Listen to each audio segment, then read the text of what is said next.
Time for a new DC. Goodbye, old friends.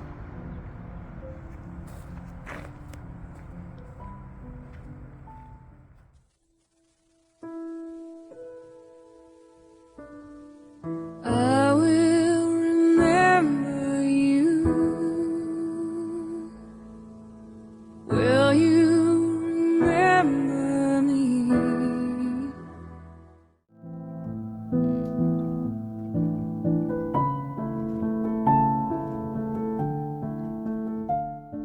Yo, what's up, film video? Welcome back to the Dark Movie channel. Last night, I got done watching Aquaman: The Lost Kingdom, the last movie in the DCEU.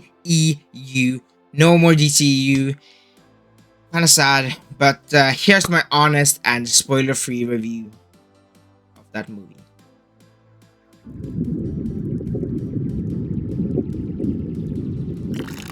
Manta, still driven by the need to avenge his father's death and wielding the power of the mythic Black Trident, will stop at nothing to take down Aquaman once and for all. To defeat him, Aquaman must turn his imprisoned brother, the former king of Atlantis, to forge an unlikely alliance in order to save the world from irreversible destruction.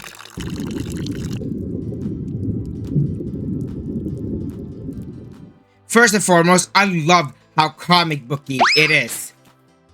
And what I mean by this is that a lot of, or some movies or comic book movies don't play in a comic book way.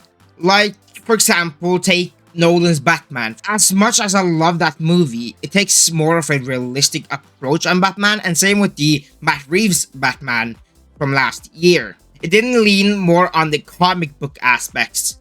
And don't get me wrong, I still love those movies. I honestly really love those realistic type Batman movies.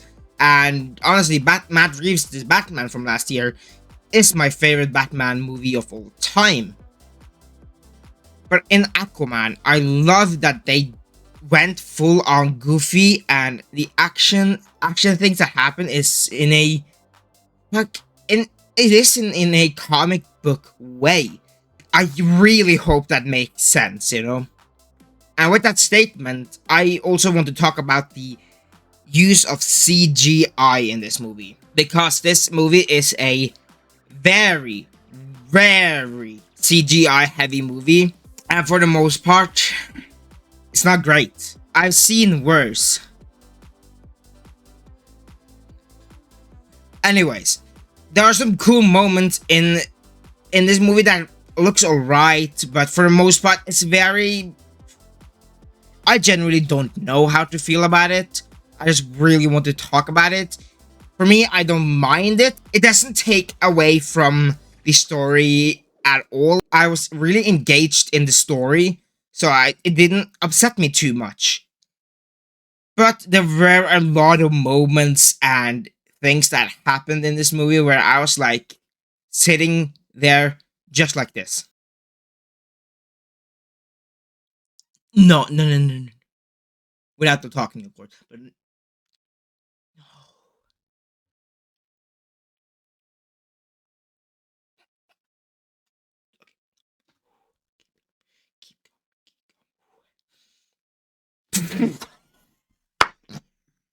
Fucking hell! That's the best you could do!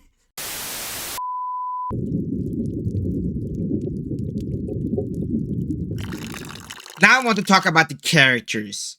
For the most part, I think many of them were great.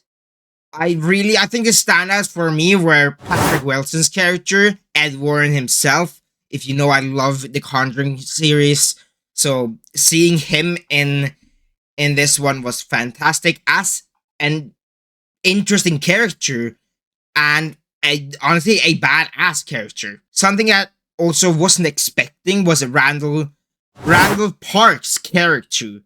I didn't expect him to be a standout for me, but he was great. I didn't even know he was in the movie, and he was fantastic. I really was captivated by his performance and his character.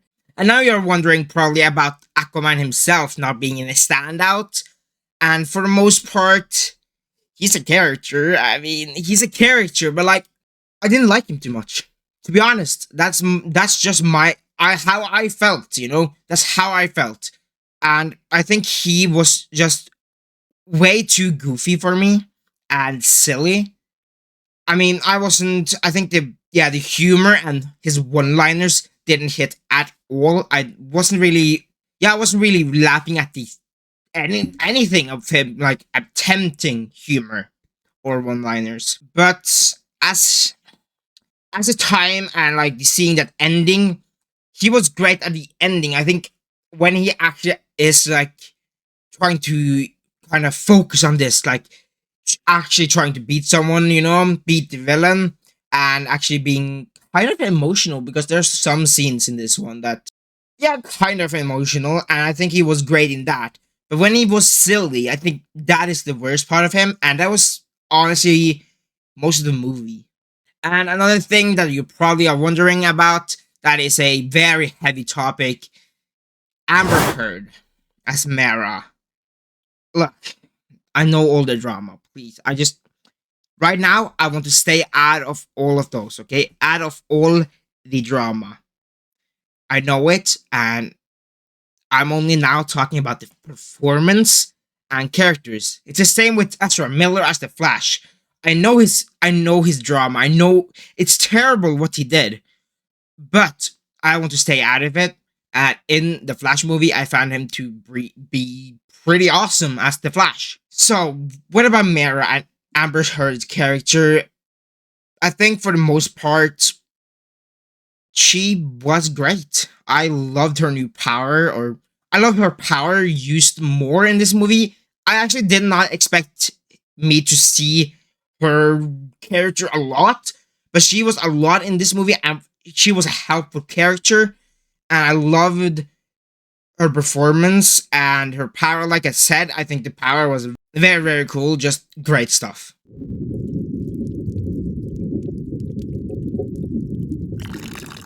Now I want to talk about the story.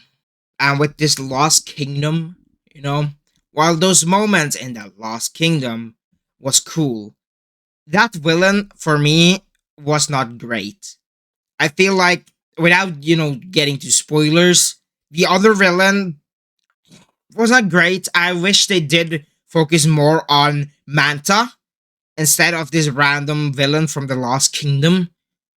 I really, really just loved Manta. I think he really carried this movie. I just wish we could have focused more on his character and him actually trying to avenge his father. Instead, we're getting this random ass villain from the Lost Kingdom that doesn't is not even strong. And it's just I just don't like it. There was also, there was some moments in the story that really surprised me because if you know the comics, you will know what almost happened in the movie without, spoiling, because I know everyone read comics and everything. And this is a spoiler-free review.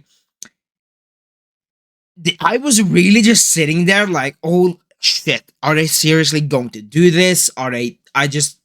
Is this, no, no, no, no, no, no, no, no, no. It's DC.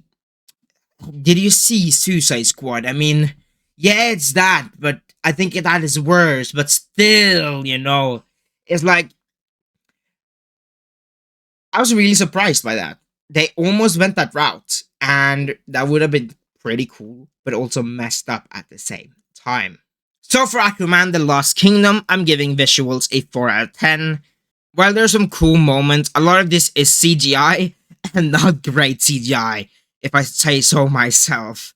It didn't take away from the movie itself, and I really, really loved that they didn't do that, because some other movie did take away the CGI takeaway, but not for acting and dialogue. I'm giving it 7 out of 10. A lot of the acting and characters themselves were great. Like I said, the standout were Patrick Wilson's character as Orm and Randall Park's character. Those were the two standouts. And honestly, I forgot to mention our Manta. He was also great. I think there were just a big problem with Aquaman's character, and nothing wrong with Jason Momoa, of course. Don't get me wrong. I really love his performance as Aquaman, but he's just way too goofy for me personally. Now with the storytelling, I'm giving it 6 out of 10. I think the main problem with the story is just the two villains, and it's just I wish they focused more on Manta instead of this random guy from the Lost Kingdom. Now, do I personally like it? Yeah, I will say that I enjoyed my time with this one and the cinema. I think you will have fun with this one, and even though it's the ending of the DCEU, I think this is a still great film. So overall, my score of this movie is a 7 out of 10, or a 3.5 out of 5 stars if you're counting Letterboxd, Rotten Tomatoes, or any other ranking places with stars. But if I were to give it a critic rating, I'll have to give it a C minus. I have a feeling critics are not going to enjoy this movie, but us personally, and just us in general as DC fans, yeah, I think we are going to like it. At least I did. Now, will I be recommending this movie? If you're a fan of the DCEU still, I will recommend you check this one out, even if this isn't the new DCU. Can't you still have a good, fun movie? But hey, that's just my honest review of this movie. Now I'll leave it up to you. What do you have you even get the chance to see it yet? Comment down below what you think of it. I want to start a conversation with you, and I would actually love to do that. And I really do think. How did you feel about the two villains? Do you wish you focused more on Manta, even more on Manta, instead of this other villain? And don't forget to follow me on social media. If you want to follow me on social media, I have links down below. And I also have a subscriber goal of 500 subscribers by the end of this year. It is a stretch, but can we do it? I have faith still. So don't forget to like and subscribe. And I'll see you guys in another video. And peace out.